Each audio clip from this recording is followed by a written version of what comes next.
Bronny been balling. Cooper, like y'all been watching it. Yeah.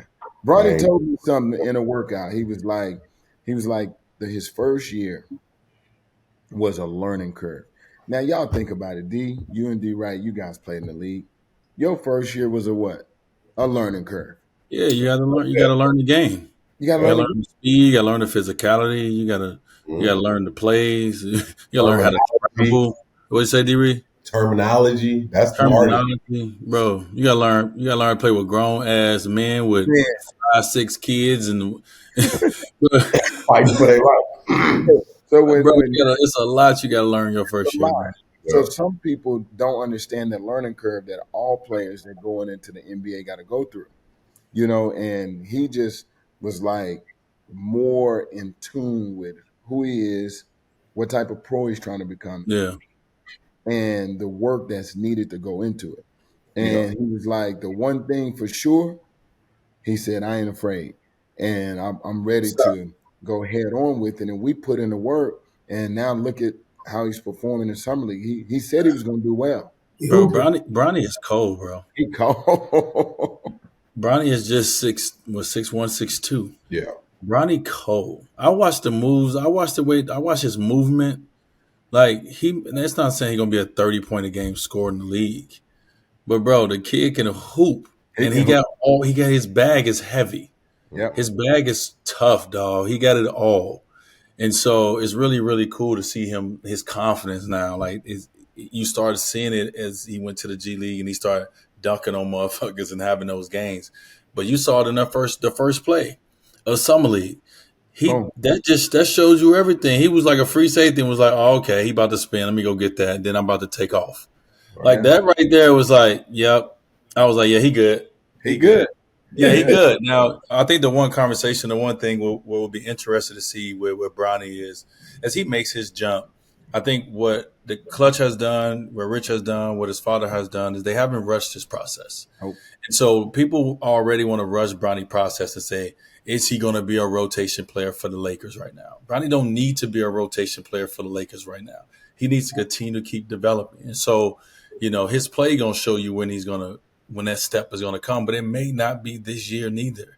He still has to develop. And so, but he's developing so fast in fast. front of our eyes, bro. It's not a slow development. And so, but stop putting pressure on him that he needs to be a rotation player. No, he needs to take the next step in his development, and whatever that provides is what the young man needs to continue to keep doing. And he's doing an incredible job of putting the work in and just not even shedding everybody up because it's not about everybody, but just like proving himself so right in front of the world, bro. I think that's probably the most beautiful thing about watching Bronny right now.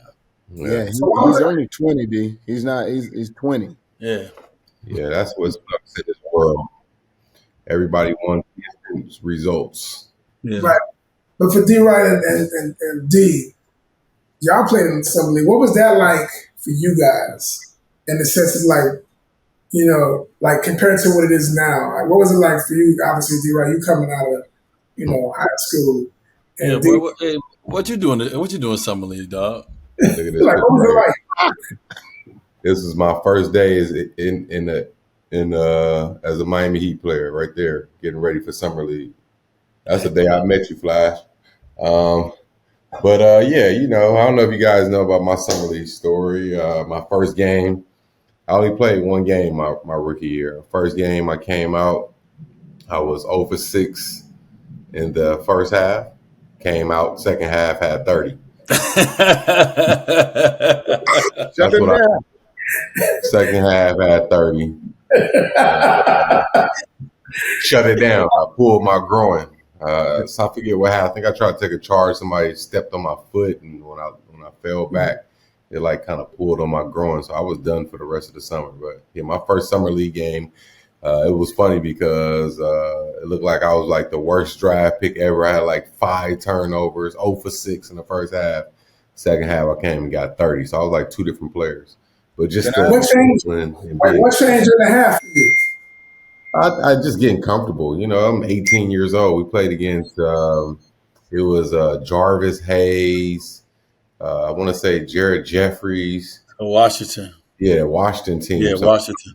Yeah, I'm playing against guys that I just watched for years on TV, whether it was college or the NBA. So me being 18 years old, the physicality was super different. So, I was kind of just all off balance, getting bumped around, turning the ball over, and just couldn't hit no shots. I was just a little too thirsty. But second half, I got calm. I chilled out, and I got to that D right. I just knew I was going to be cold after that 30. Yeah, yeah, Bro, that's a just win moment. So for all the young players, there's 4 quarters in a game for a reason.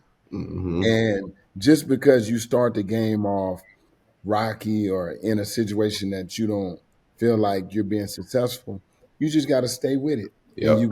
you got to ride through the wave.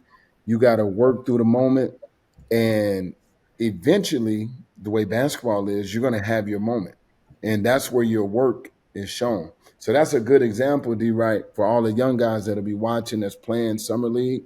That they're hanging their hat on every moment about making the team or making an impression of people watching, not more so the fans, but the front office, the coaches, that the players that are already solidified on the team.